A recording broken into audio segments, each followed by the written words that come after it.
Okay, I'm not going to spend too much time on problems like 4 and 5. We did that last test. All right, we have these two triangles. They are overlapping each other.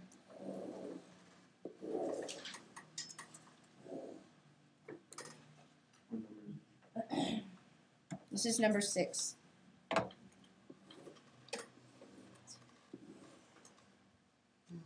All right, we got VAKBN.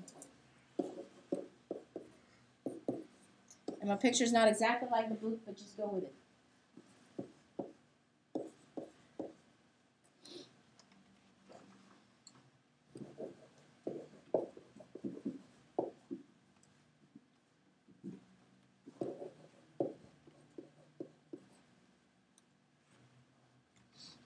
What postulate or theorem could we use to say that triangle AVB is similar to triangle NVK?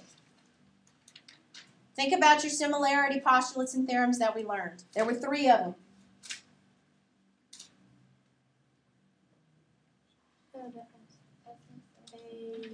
Side, side, side, side, angle, and angle, angle.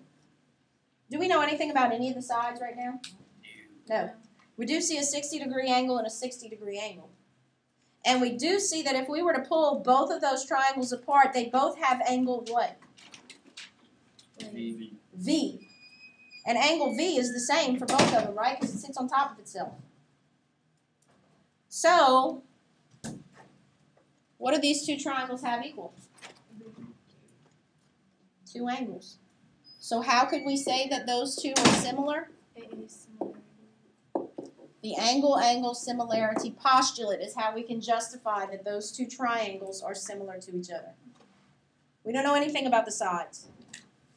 We don't know if they're parallel. We have no measures. We have no tick marks to show that something equals something else. Nothing. So the only thing that's left is angle-angle similarity postulate. In this same triangle, using the order, because they just told you the order and what's corresponding to what, AB over NK would be equal to VA over what? VN. Very good. Looking at and simply following along with the corresponding parts. AB is the first and last of this one over NK. VA is the second and first going in that direction. So on the other one, VN, the second and first, going in the same direction. Okay, because the way that we've written the letters shows us what's corresponding to what. And then finally, if they said the angle VBA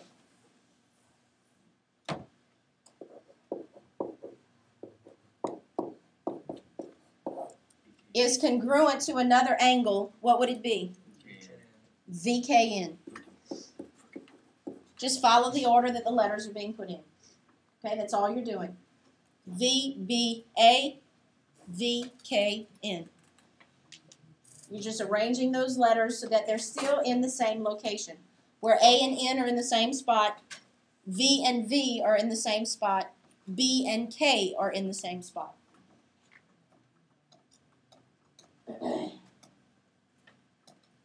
All right, number 9 says if the scale factor of these 2 triangles, of AVB to NVK, is 5 to 8.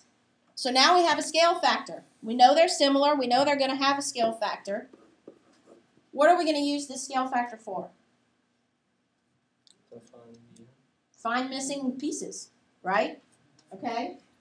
So it says if VA has a measure of 2.5 and VB has a measure of 1.7, find VN.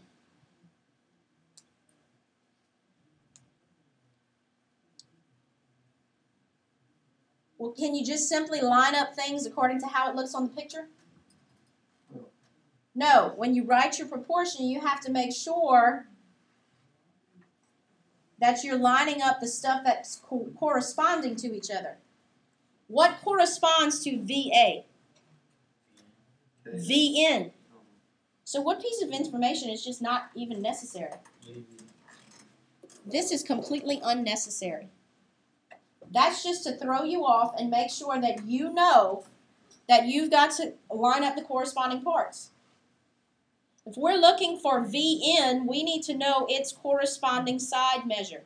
Well, if we look at the order that these letters are written in, VN and VA are the corresponding sides. And we know VA.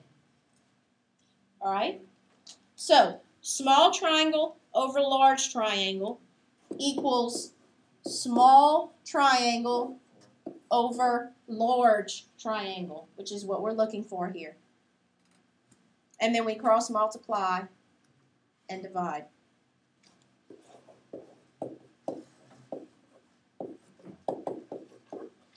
So VN had a value of 4. Okay? You got to be careful. Just because there's information up there, it doesn't mean you need it.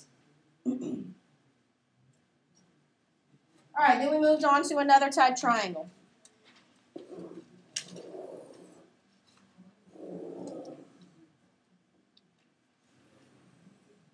And we are shown that these two things are parallel to each other. What does that tell us?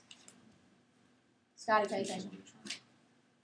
They are two similar triangles. If I were to pull them apart, the smaller one and the larger one are similar. Also, the segments that have been created here and here are proportional to the segments here and here, right? Okay. This is called PRT and PSU.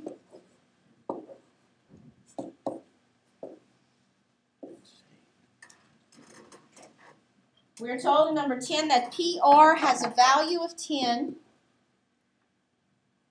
RS has a value of 6, PT is 15, and we are asked to find TU.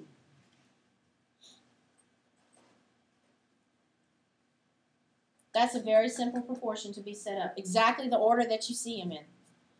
These two sides, 10 over 6, are proportional to the other two sides that have been created, 15 over x. Top over bottom equals top over bottom. Okay? Then we cross multiply and divide, and what does x have a value of? 9.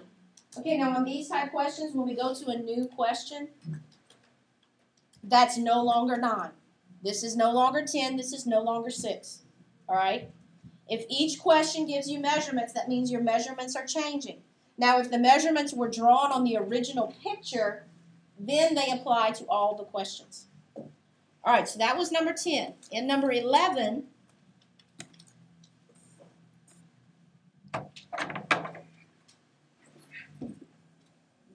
ooh, that's ugly. Let's try that again.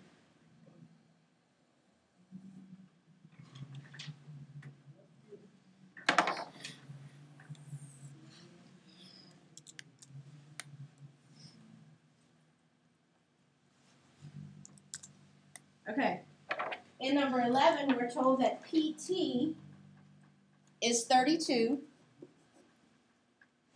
PU is 48. So what's TU?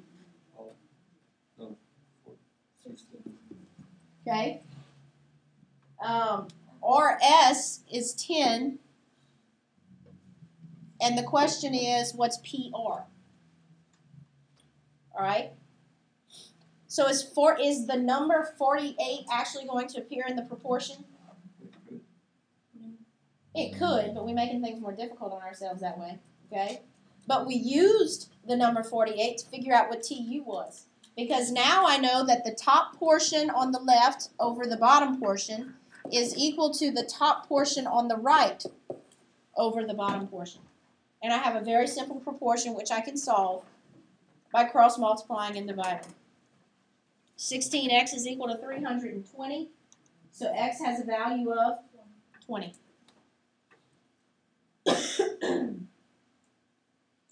And then